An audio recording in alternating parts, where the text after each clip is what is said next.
late, a Sorry. little bit, running a little bit late. Um, thank you to all my street shamans. Welcome back to the Street Shaman Podcast. I am your host, Shamanic Poe, aka Potent the Rockstar, and today I'm here with Richie. I fucked it up already. I already forgot. Ruggiero? Roogly glary glee glow. Come on, man. Ruggiero? It's all right. It's easy. It's Ruggiero. Ruggiero, because I want to say uh Ruggiero for some reason. Right. All That's what right, I meant. I gotta take these off. I can't do this. But even though my eyes are gonna be fucked up, you're gonna see one of them start getting wonky after a while. It's like I can't take too much sunlight. But hey, man, how you been? I know you're a musician. You're a psychiatric registered nurse, but you also are about your psychedelics as well, Right. Right. right? So Right. how you been, and how's it been to navigate through those fields, seeing that okay, I like, I'm into my psychedelics, but when it comes to like actual medicine, they don't consider any of those things a possibility at this Right. moment. Right. So how do I kind of like reconcile that and sort of hold that within working in a professional environment, right? Right. Utilizing the medical model for psychiatry, right? Absolutely, absolutely. Yeah. So at times it can be a little bit difficult navigating that, but overall, I would have to say that I'm able to kind of keep everything kind of compartmentalized in a way, but I'm also able to kind of implement what I've learned through the psychedelic experience in my work. A simple way of stating that is just be of service and have compassion, right? Right. I think a lot of people in the psychedelic community might have a position or an opinion that Western medicine, pharmaceuticals in particular, throwing that at people to just cover up symptoms is not the best approach, right? And Right. I agree with that.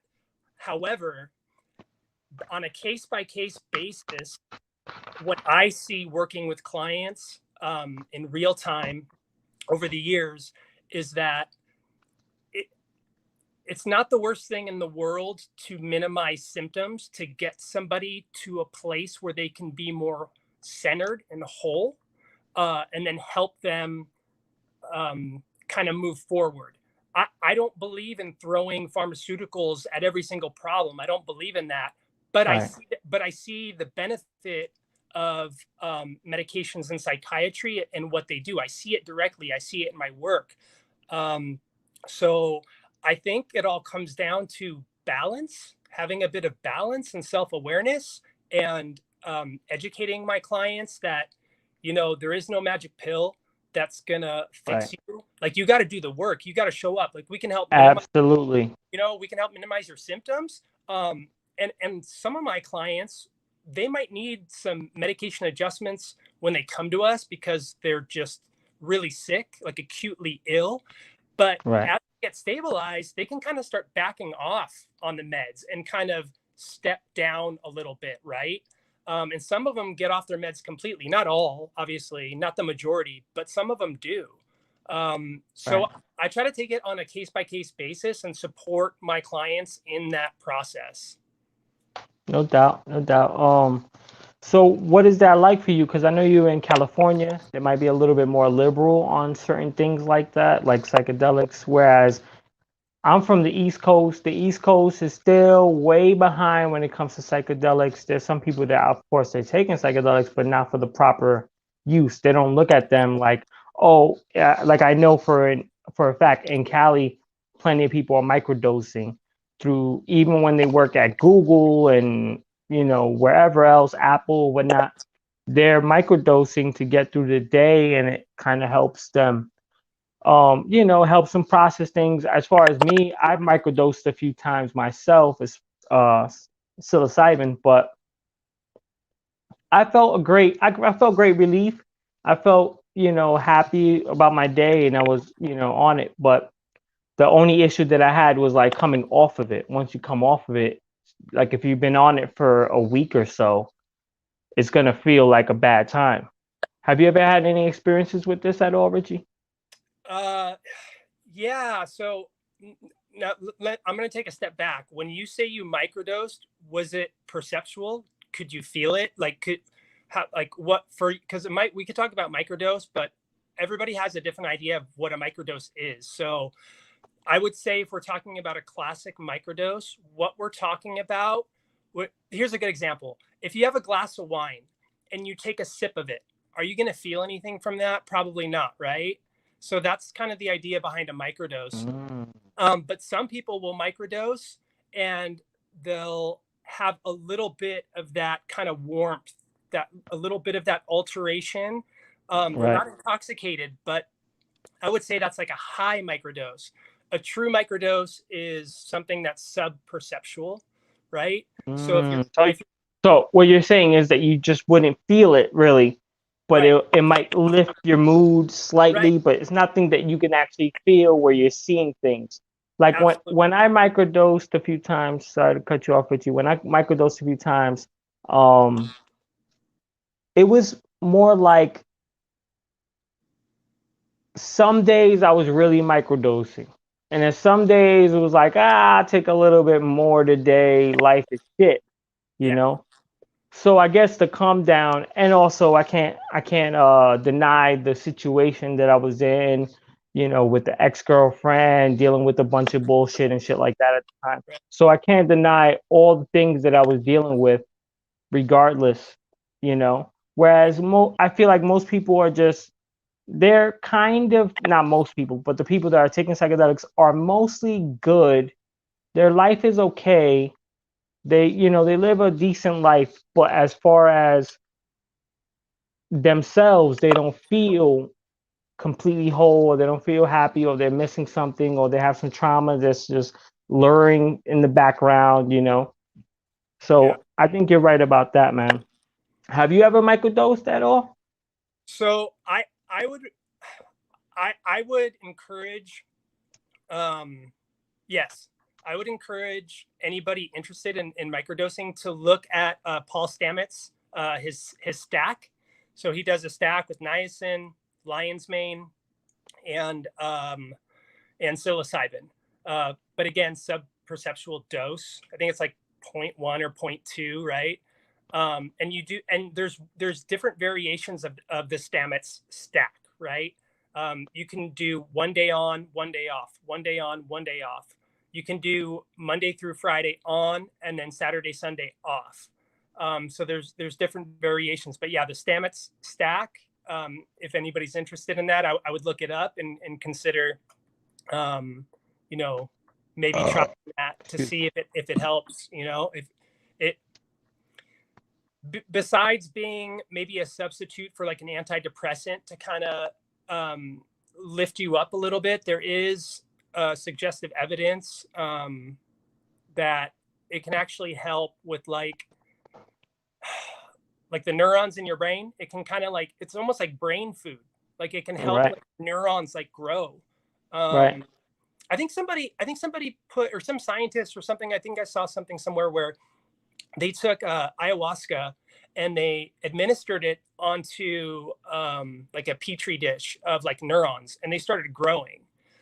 So that's kind of interesting, right? I think of stacking as almost like a boost or a vitamin for your brain, for your neurons, for your like brain chemistry, and we have a lot to learn about it. We still don't know, about stacking and microdosing. We don't know enough about it yet, but definitely can't hurt. Right. So you're a psychiatric nurse, and right now with all the lockdown shit that's going on, everything that we've been dealing with, right?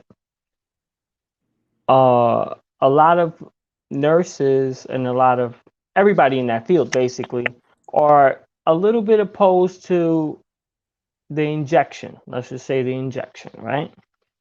So how's that been for you? Because I know you're also opposed to the injection, or you actually are like, a supporter of the people that are like, hey man, this is my body. I do what I want with it. I've been helping you guys out throughout the lockdown.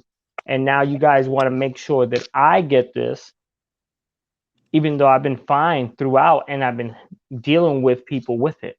So Right. how is that like from your lens? How are you seeing the world with all of that? That's a good question, man. It's for me, it's been really heavy.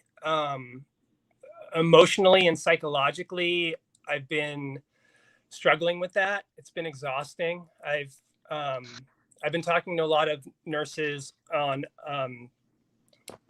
Telegram. I'm on a America's Frontline Doctors Nurses chat Telegram with nurses and providers all across the nation, and it's a really stressful time emotionally. It's weird, man. It's weird. It's trying to put it into words, and I'm struggling like how to kind of explain, but there are people who aren't at high risk, right? And Right. who take care of their bodies, right? Like I'm very much into fitness. I exercise. I've been exercising for many years regularly. Right. My diet's pretty clean. I'm not considered in a high risk category. Why do I have to take something that's currently in a phase 3 clinical trial that I don't need, and Right. why is that being forced on me? And furthermore, why is that being forced on people when there's treatment, when there's early zinc ionophore treatment that we know is saving lives, and also we know that those zinc ionophore treatment therapeutics are being suppressed. They're not being widely made available to the public. So now the argument is, well, if you get the shot, it's not going to prevent you from contracting the disease, but what it's going to do is it's going to minimize your symptoms, right? Well, Right. hello, that's what early treatment with zinc ionophore does. It prevents a viral load from basically exponentially taking over your immune system. It's like if you're walking through a forest and you see a couple of leaves on fire and you have a bucket of water, you pour that bucket of water on those leaves that are on fire, you're not going to have a forest fire. But if you just sit back and wait and let those leaves catch fire, and then you have a forest fire, and then you say, okay, now throw the bucket of water on it. It's like, that's not going to help very much. So Right. Right. It's a lot of narrative, I think, warfare, information warfare. The pharmaceutical industry they have like a lot of money to make on this, right? Like you're talking about billions and billions of dollars. So if you have cheap therapeutics that we know are saving lives, and there's plenty of data on that now. If you go to, I think it's flccc.net, I think. Yeah, flccc.net. That is the most comprehensive website that I found, where they post up all of the studies, all of the clinical data, all of the science showing the effectiveness of using zinc ionophore early. You have to use it early. You don't want to wait. And then they have resources of how people can get it. America's Frontline Doctors, also, you can go on there and you can get those zinc ionophores. You can get a telehealth session with the provider, and then they'll write you the script for what you need for the protocols, and they mail them to you, and you just keep them right in your medicine cabinet. So you have them. So a lot of doctors, you call them and they're like, well, just stay home. And if you get really, really sick, then come to the hospital. That's not what you want to do with this. You don't want to sit and wait. So Right. going back to your question, I know I'm kind of going off on a tangent, but I'm also trying It's to okay. give people solutions. Like instead of being reactive to all of this and getting angry and being kind of appalled, be proactive, right? So this is really Right. important at this point in time, that people take steps to get themselves treatment modalities America's Frontline Doctors, flccc.net, flccc.net, and then just have them in your medicine cabinet. In terms of me, like how it's affected me and other nurses, I mean, it's, I have good days and I have bad days. I have bad days where I'm like really frustrated with the medical industry. When have we ever witnessed doctors coming forward and speaking to the citizens of the United States, of the world, saying, hey guys, and this happened last year, hey guys, we have treatment. Nobody has to die. Dr. Stella Emanuel, I think her name's Stella Emanuel, she was screaming from the top of her lungs last year, nobody has to die. We have treatment. We're treating patients who are high risk with comorbidities, and none of them are dying, and all that just gets kind of pushed to the side, Right. Why do you think right now, outside of like profit, do you think it's just the profit of the, like, as far as the money that could be made with pharmaceuticals, as far as with the injection, why do you think the other things are suppressed? Is it just because they want you to get the injection and make that money for them? Or do you think there's like a sinister thing going on? I think it's both. My intuition kind of tells me that there's more to the story that's going on here. I think part of it is, if you spend time really learning how the CDC and the FDA operate, if you spend a couple months like learning about how they operate, I think most people would be kind of shocked that these organizations that are tasked with really protecting people and making sure that citizens are getting like the best treatment options available to the public. I think if people learned about how they operate, they would find that there's a lot of conflict of interest with these organizations. There's a lot of staff members that go from working at the CDC to the FDA, or big pharma to CDC to the FDA. It's kind of like a revolving door, right? And that to me just, it seems a bit of a conflict. Corruption. Corruption. You know It seems like it seems a little corrupt. How you guys going over there, then you come over here, then you go back? How y'all doing that? And why is that allowed? Because you're supposed to regulate, and you're supposed to be making the money over here. Like, this is like, your interest is like, over here I make money, over here I regulate to make sure that things are okay. And if y'all going back and forth, then what does that mean? Y'all gonna like, oh, wait a minute, let's make sure that regulation is put through so that way we can make a little bit more money. Let me get that little bonus check. And why is it that everything about this world is so corrupted with money? What do you think, Richie? I think it's, so I think absolute power corrupts absolutely, right? And I think there's a lot of people that are in these positions that are good people, but they're stuck in a system where if they ruffle any feathers or they try to do the right thing, their hands are kind of tied behind their back because of the way the systems are set up, because of the way I think things have been this way for a long time. I mean, if you listen to Dr. Sebi, right, he told us a long time ago, like, any society that keeps treatment options like away, like hidden, is not a society at all. It's an insane asylum, right? So this has been going on for a long time. But what I think is happening is I think a lot of things are starting to bubble up to the surface. I think a lot of things are becoming more accelerated and more obvious for those who are kind of paying more attention. There's a lot more people starting to ask questions now than ever before. So I almost feel like there's more light being shown on the corruption and on things that just don't sound right, don't seem right. There's just more light, and maybe that's because we're all connected now with social media and we're able to communicate with each other.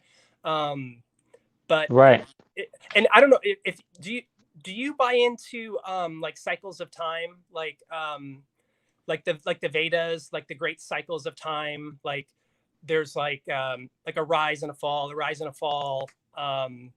Like right now we're in like the age, right? Like the great Yeah. cycle. We're in the ages of darkness and then light, darkness and light, kind of goes up and down, up and down. It seems like right now we're in a period of transition. And Right.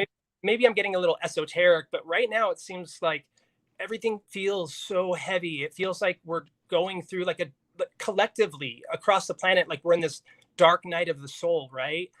Right. And a lot of things are coming up for a lot of people, and I feel like this is a process that is gonna it's gonna get worse, I think, but we have to go through this to get to the other side. Yeah, absolutely. Absolutely. Because I do believe in that. I do believe like every so often things are going to happen. And I only feel that way is because like we're people, like humans, we're people. We make mistakes, we do bullshit. The people that are getting money, obviously there's greed, in their eyes, there's greed in their mind and their heart. That's who they want to be. So eventually we need to get to a point where all of that kind of breaks, Right. so we can kind of level ourselves, throughout the population, to build ourselves back up to the same shit where everybody gets greedy again.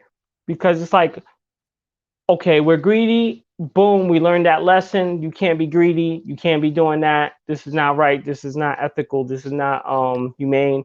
And then we'll come back to, oh, well, we can't do that until like 20, 40, 50, 60 years later. We forget that lesson that we learned. Right. And then we go right back into the same bullshit. Right. I feel like, yeah, we're definitely at that moment in time to transition. You made a good point there, my guy. Um, so let's shift a little bit. I know you make music, man. You're a great guitarist. You're a pretty good fucking singer. I heard a little bit of your doodles too, the things that you're working on yourself. How's the Thank music going for you, man? you. You know, I don't write a lot anymore. I did for a period of time, like years ago. I was just writing, writing, writing, writing, writing. And over the years, it's been more of like medicine. Like when I pick up my guitar and I sit down and I play it, it's incredibly therapeutic. It's kind of a way, and I'm sure you can relate to this. It's the writing process is a totally different thing than just picking up your Right, instrument and playing it, right? Like it's right. soothing. It's a way to kind of channel. I mean, it's integration, right? It's a form of integration. Picking up your Mm-hmm. instrument and playing it is a way to kind of process whatever you're going through and filter it through the act of playing and singing, and sort of because we hold a lot of emotion like in our bodies, right? And for Right, me, picking up my guitar and playing it's a coping skill. It's a way right, for me to kind of get that energy moving, get it out, kind of process it, and it's also right. a way to get into like a flow state where Yep. the monkey mind kind of stops, and then Right. I'm kind of back to center. Um, Mm-hmm. it's lately I have recorded a few old songs and have shared them, and that's a different process. That process to me is and I don't want to sound egotistical when I say this, but that process to me is like almost like giving a gift to someone. Like Right. I have this thing. Maybe it's not the best. It's not the worst. Maybe somebody will hear it and they'll resonate with it, and it might touch them in a certain way. Like maybe they're going through something right now that either the lyrics or even just the music might bring them kind of back to a center state, or like a peaceful state. And Right. it's medicine, right? Right, Music. right, definitely. No, I definitely understand that because like there was definitely a time in my life where I didn't care to write anything at all. I didn't want to write because Yeah. it just seemed like especially like I rap. So when you're rapping, it seems like you're just coming from an egotistical place for the most part. Even if you're trying to like, I'm gonna teach you something on this song, you still gotta come from like this high authority figure, like I'm right next to God type stuff. Like, and that kind of like was get that away from me for a long period of time. All I spent my time doing was listening to songs, singing songs, making a little production or whatever, working on stuff, but not really working on things to that capacity. I just kind of wanted to heal myself or kind of like make myself feel better with the music that I listened to and I was singing to. Um, but yeah, it's definitely a different process and it's like, yeah, you make a gift for people. For me, it also was like I'm making gifts and people just start ignoring it. I'm making beautiful things, I'm making weird things, strange, cool things, and people just ignoring it because the industry nowadays is just what's the numbers look like on your Spotify and your Apple and your YouTube. If the numbers ain't big, I don't even want to even take the time to listen to it. So it was a lot of for me it was a lot of like, all right, just get away from that. Don't even think about that. And even now to this day, when I record new things and I work on new things, I take my time. I don't try to rush it. I don't try to follow any like idea of what the world wants right now because that shit is stressful when you're trying to keep up. You're trying to keep up with the Joneses in another sense. Yeah, I was just gonna say it's like keeping up with the Joneses, right? Mm-hmm. Yeah, Absolutely. Go ahead. which kind of is it's pulling you away from like the real authenticity of it, really. Like it's pulling you away from Right. yourself when Right. Right. you're trying to chase something.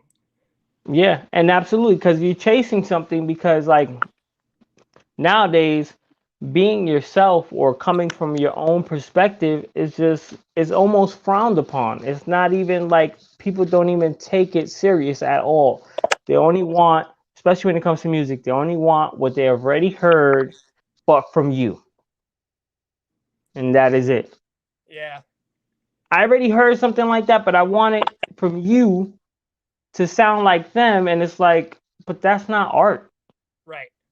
That's not creativity That's to not just jump authentic. on some, and it's not authentic at all unless it is me and I'm that type of person, which again, that means you're just picking out the same type of people that making the same type of music in their own voice, not even their own style, their own like perspective, simply their own voice. Right. And that's a little insulting, you know, because like I got dope shit, dog. What you doing? Why y'all making me like dumb myself down to spoon feed you some bullshit? And that's the only way I can even get on. Right. I can even exist is if I'm putting out things that are dumbing everybody else down around me as well. It's fucked up. It's fucked It's up. I know that you do acoustic type of stuff, and you so that lane and that type of style of music, you could possibly do something original for that crowd and get people like rejuvenated into stuff. But for rap right now, it's terrible. It is a terrible thing to see. Anyway, I want to since we talk about music, sorry man, since we talk about music, I want to talk about that shamanic sound bath. What is that? What is that? Do you perform there? Is that something you go to? I never been to any shamanic sound baths. Give me the scoop. okay. So the shamanic sound bath. Shout out to Eighth Chakra Studio, Dev and Madi, Victor, all those guys. So Eighth Chakra Studio is a yoga studio in downtown Santa Ana, and they offer something a little different every night. You know, they've got Kundalini yoga and meditation. They do sound baths, shamanic sound baths. Um, they have combo medicine offered on certain days. They do tarot readings. It's a cool little spot. The shamanic sound bath. No, I don't perform, but I do go when I can. And basically it's just a sound bath. You know, you go and you kind of settle in, and for the shamanic sound bath, there's some medicines offered: tobacco, hape. You know, you do the hape. Have you ever done hape? No, I never did. So it's Like sniffing a tobacco type thing. It's like a tobacco that they blow up your nose, and it kind of just like opens up like your third eye. Like it really does. It's not psychoactive, but it really just kind of opens up whatever's going on like behind the eyelids. It just kind of expands everything, and it centers you. It gets you really centered, and kind of sort of like in like a meditative state. And in that state, you know, you set your intentions, why you're there, like why are you showing up, why are you here, what are you looking to get out of this, and then you basically just do a little breath work. It's very ceremonial, so it's all done with gratitude, with respect. It's really beautiful. And then, you know, you lay down, and you're provided a sound bath by all the guys there.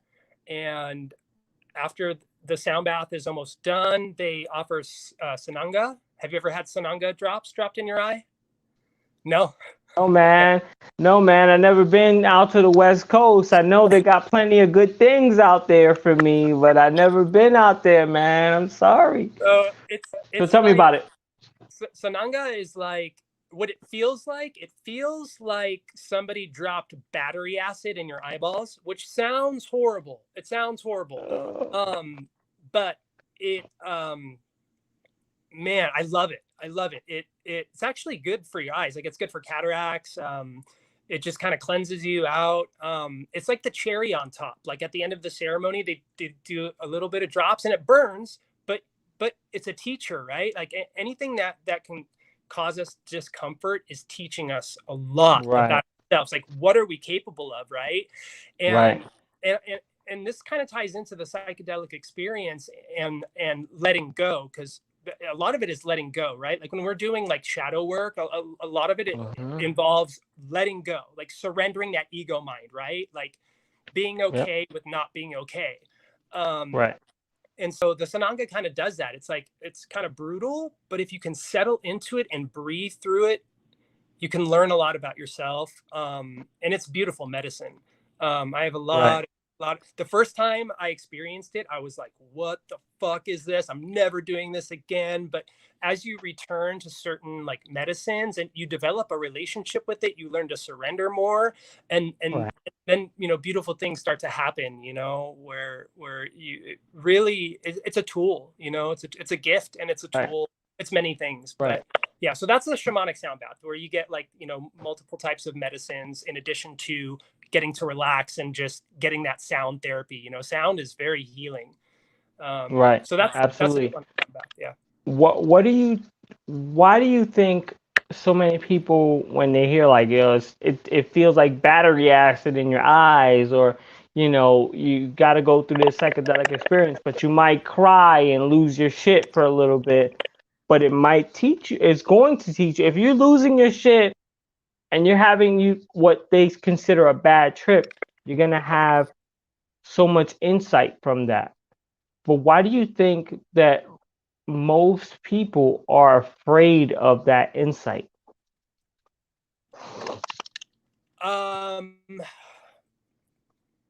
That's a really good question. I mean, I think a lot of people generally, I think a lot of people are afraid of their power, to be honest. Like, imagine finding out that you have a soul and it's real and you're a powerful being. Like that's a lot. Like that's I don't want to say it's a burden to bear, like a heavy burden to bear, but it's once you kind of open that box, you can't close it anymore, you know, which is a good thing. But to find out that like you're worthy too, I think people have a tendency to be a little bit intimidated by what kind of inner strength that they might find in there. I know for me, that's happened to me where I've had meditative experiences that they don't get any stronger than that. Like I'm still integrating an experience from back in 2016, and it's like, Right. I don't know. It's a lot. You have to unpack that. You have to integrate Right. it. It's a lot, you know. And I think a lot of people um, are intimidated. I'm intimidated by that. You know, I'm human too. Right. You know, so I Yeah. don't know if I answered the question. No, you did. I think, and to add to that, I think a lot of people are just afraid of these things because there's been such a huge stigma on them. It seems like it's a foreign thing in our fucking society. So people are just scared to like dabble with things, especially when there's big propaganda going against it, making it seem like it's dangerous, making it seem like you're gonna lose your mind, you're never gonna come back, you're never gonna recover. And me losing my mind, which I took 5-MeO, and I lost my mind at the same time I found myself. Right. And it took a little bit to really integrate all the things and make sure that I was like getting right. And there's still things like I could sit back and just chill for a little bit, and it might pop up and be like, oh, remember that? This is kind of teaching you this now, to this day. And that Yes. happened about 7, 8 years ago already for Yep. me. Yeah. I haven't taken like a stronger psychedelic since that moment. Yeah. But I think a lot of people, I feel like a lot of people should dabble with psychedelics, whether they want to microdose or whether they want to like go to a retreat or find like 3, 4 good buddies that know what they're doing and know how to help you out, because I feel like we all need it. I feel like we all need that integration in some sense. How do you feel about that? Do you think that we should all take it? Because that's how I feel. I feel like drop a bomb of psychedelics, let everybody have it. Fuck you. Now you're going on a ride. But how do you feel? Time to nut up. Yeah. Right. So, you know, when I had my I had a gnarly breakthrough in sitting meditation. So no exogenous source. It was all Right. endogenous. Right. I had a strict practice every day, anywhere from 2 to 3 hours, sometimes twice a day, 2 to 3 hours. And I did that for almost 2 years. I didn't miss a day. And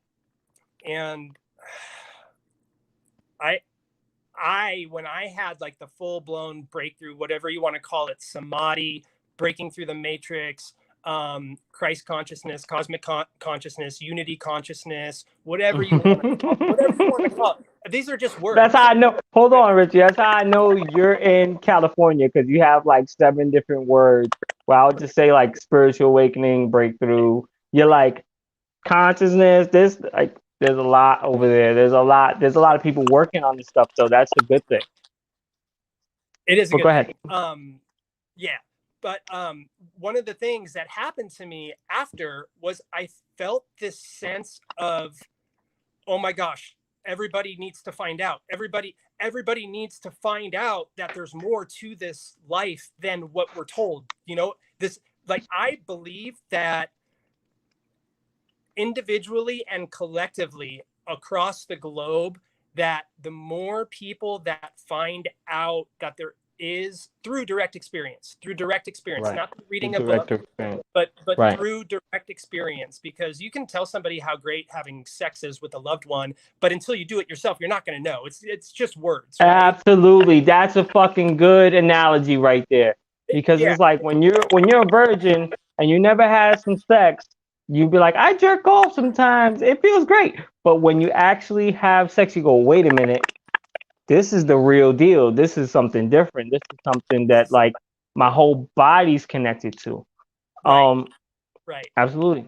So I did go through that period of like really thinking like I can wake people up. I can tell them like but I've heard a lot of people kind of go through the same thing when they have these really expanded states of consciousness and they kind of have a spiritual awakening, basically is what it is.